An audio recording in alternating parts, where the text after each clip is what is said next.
മുഖ്യമന്ത്രി പിണറായി വിജയൻ കഴിഞ്ഞാൽ ഏറ്റവും അധികം അപവാദങ്ങൾ കേൾക്കേണ്ടി വരുന്ന നേതാവാണ് ജോസ് കെ മാണിയെന്ന് LDF നേതാവ് ലാലിച്ചൻ ജോർജ്.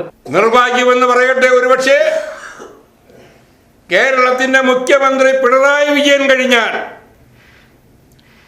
ഏറ്റവും കൂടുതൽ അപവാദങ്ങൾ കേൾക്കുന്ന ഒരു നേതാവായി ജോസ് കെ മാണി മാറുകയാണ്.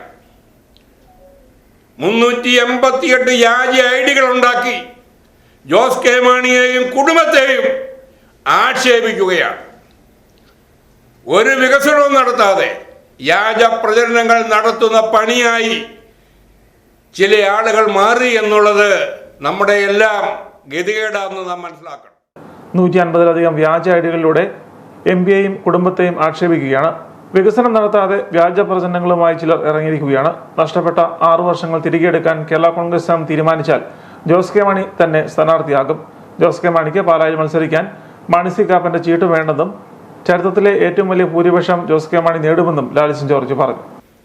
നഷ്ടപ്പെട്ടു പോയ 6 വർഷങ്ങൾ പാലായിലെ ജനങ്ങൾക്ക് വീണ്ടെടുക്കാൻ കേരള കോൺഗ്രസ് എന്ന പാർട്ടി തീരുമാനിച്ചാൽ ജോസ് കെ മാണി തന്നെ ഇവിടെ സ്ഥാനാർത്ഥിയാവും. അങ്ങനെയായാൽ അതൊരു ചരിത്രമായി മാറും. ഇപ്പം മാണി സി കാപ്പൻ, നിങ്ങളെല്ലാം മാധ്യമങ്ങളെല്ലാം കണ്ടല്ലോ, ചുണയുണ്ടെങ്കിൽ പാലായി മത്സരിക്കാനാണ് എന്നാ പറയുന്നത്. കേരള കോൺഗ്രസിന്റെ ചെയർമാൻ,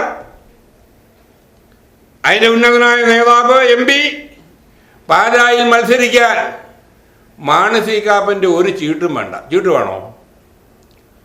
ആ പാർട്ടി തീരുമാനിച്ച് ഇടതുപക്ഷ ജനാധിപത്യ മുന്നണി അംഗീകരിച്ച് പാലായിൽ മത്സരിച്ചാൽ പാലായുടെ ചരിത്രത്തിലെ വലിയ ഭൂരിപക്ഷം മഹാനായ മാണി സാറിന്റെ ആദ്യകാല തെരഞ്ഞെടുപ്പിൽ കിട്ടിയ ഭൂരിപക്ഷത്തെക്കാൾ ചരിത്രം കുറിക്കുന്ന ഭൂരിപക്ഷത്തിന് പാലായിൽ ജോസ് കെ മാണിയെ വിജയിപ്പിക്കാൻ ഇടതുപക്ഷ ജനാധിപത്യ മുന്നണിയുടെ 10,000-കണക്കിന് പ്രവർത്തകർ രംഗത്തിറങ്ങുമെന്നതിന്റെ സൂചനയാണ് ഈ അടുത്ത നാളിൽ കഴിഞ്ഞ 9-ാം തീയതി നടന്ന നവകേരള മാർച്ച്, വികസന സന്ദേശയാത്ര.